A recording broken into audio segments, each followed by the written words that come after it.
how are you? Hope everyone is doing well.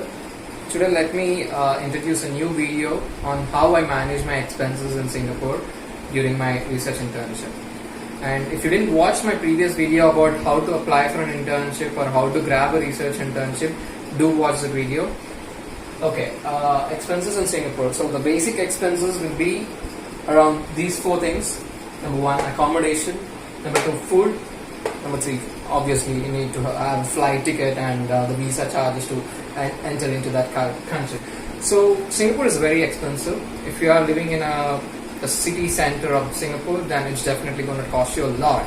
Since you're a bachelor and if you're a single guy, then I suggest you to take any sharing apartment, which is called condo there. You might have known that.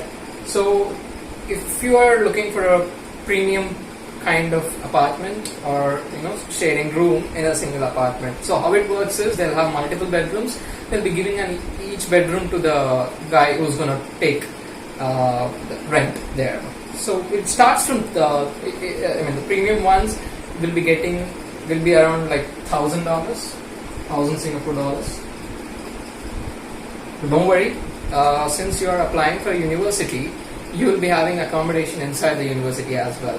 So there are various hostels or the boarding houses out there where the prices vary from 400 SGD to 1000 SGD.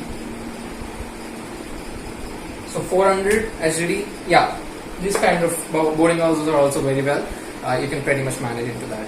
So approximately for accommodation, you'll be needing 400 SGD per month down there.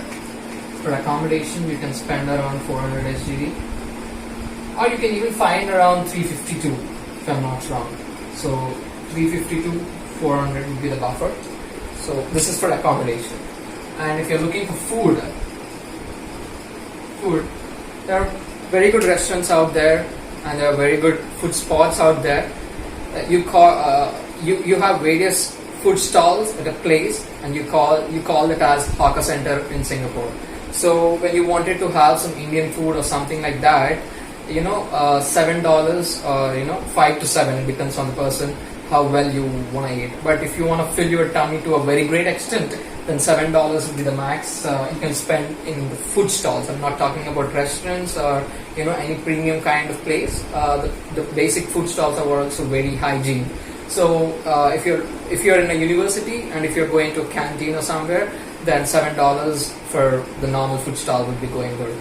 In case if you wanted to have some burger or something like that, if you're going to McDonald's, at max $10 it would be going good. And if you're going for a Subway, I suggest $10 would go well.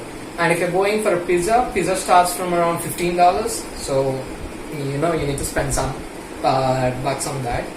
So the food, maybe $7 should go well, 7 SGD.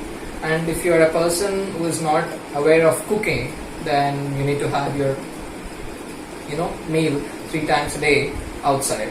So that will be costing you around $21 or 20 SGD.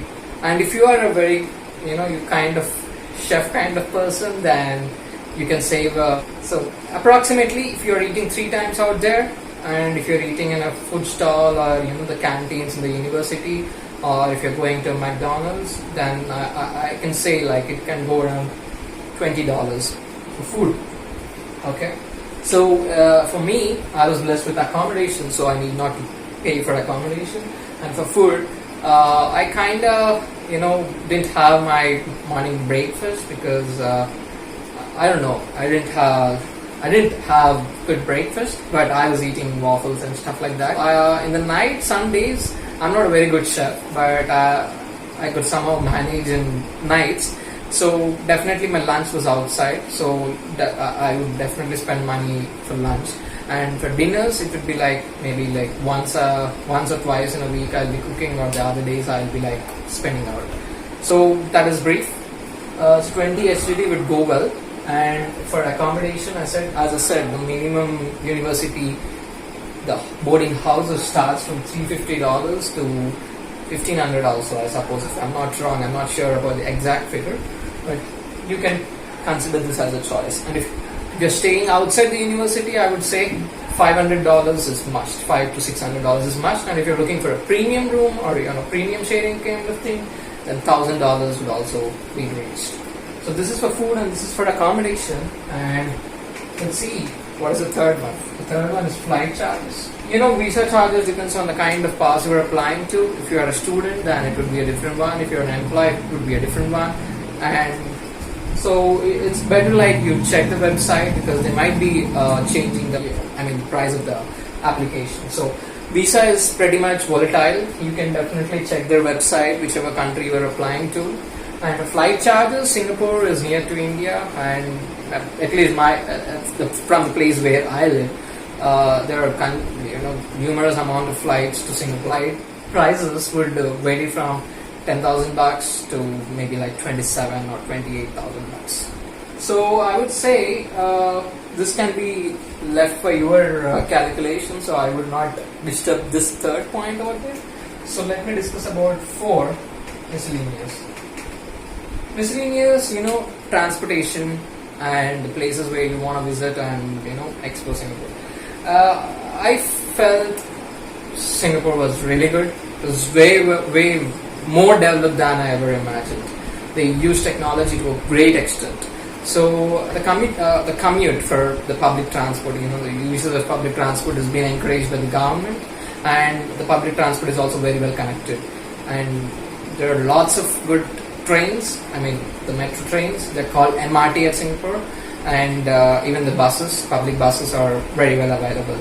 And I would say in metro, the maximum fare for one time, the maximum fare is around $2, and for bus it is around $4 or $5, I'm not sure, but mostly you'll be using train. And in case if you want to explore the city very well, then you'll be using bus. But buses have some certain limit, they won't go to a very long distance, even though Singapore is a small country. So the buses will go to a very small radius of the place where it actually moves around. So even then it would be very costing less. If you are going in a train and if you're going to a bus, the buses prices are discounted. So that's an advantage there. So you can find the MRT card or the metro card, whatever we call it, and even the identity card of the university was working well for me. So that is about miscellaneous. And if you are looking for the places around in Singapore, there are lots of free spaces, the public places. Singapore is known for tourism as well, if I'm not wrong. And there are very good places. You can go around, you can check the website of Singapore government, but you will be definitely enjoying it. So miscellaneous, whenever you're traveling, maybe let's assume the university was very far from the city center, so you need to definitely have some sort of commute, right? So I would be definitely taking metro. So metro was around $2 going, $2 coming, and buses around so $2, so $8 if I go out, $8 or $10. And if I'm going to not a monument, a place like a national museum or gallery, then you need to pay for that. And there are lots of good free spaces, as I mentioned, so that's free of cost. So miscellaneous, if you're going out, it might be like around 10 SGD if you're only for traveling. I'm mentioning about traveling, and the other expenses, trust me guys, it's gonna be way more expensive, because you can't resist the kind of things you see there, so they'll cost you a lot.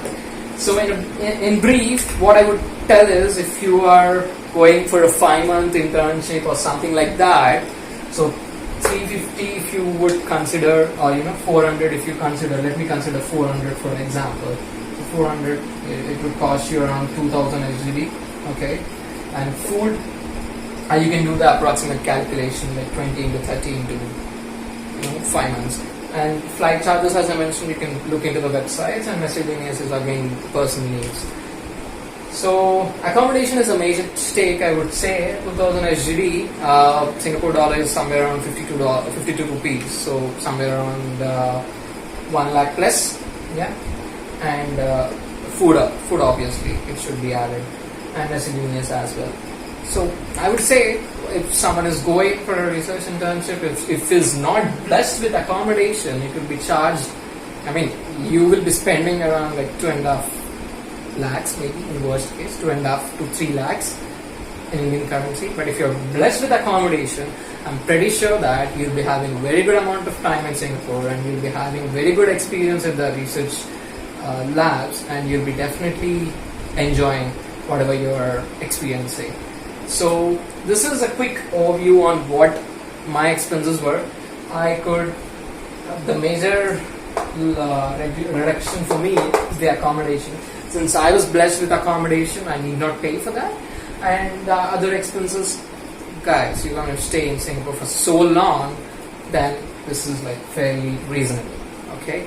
But my miscellaneous was way more expensive because I almost exhausted each and every place in Singapore, and I'm a shopping kind of person, so I spent a lot of my money on shopping and from my family and friends.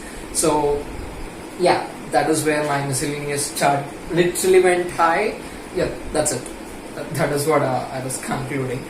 So let me know your thoughts in the comment section, and in case if you have any doubts, please do comment. We'll be trying to answer in a best possible way. Thanks for watching, and stay safe.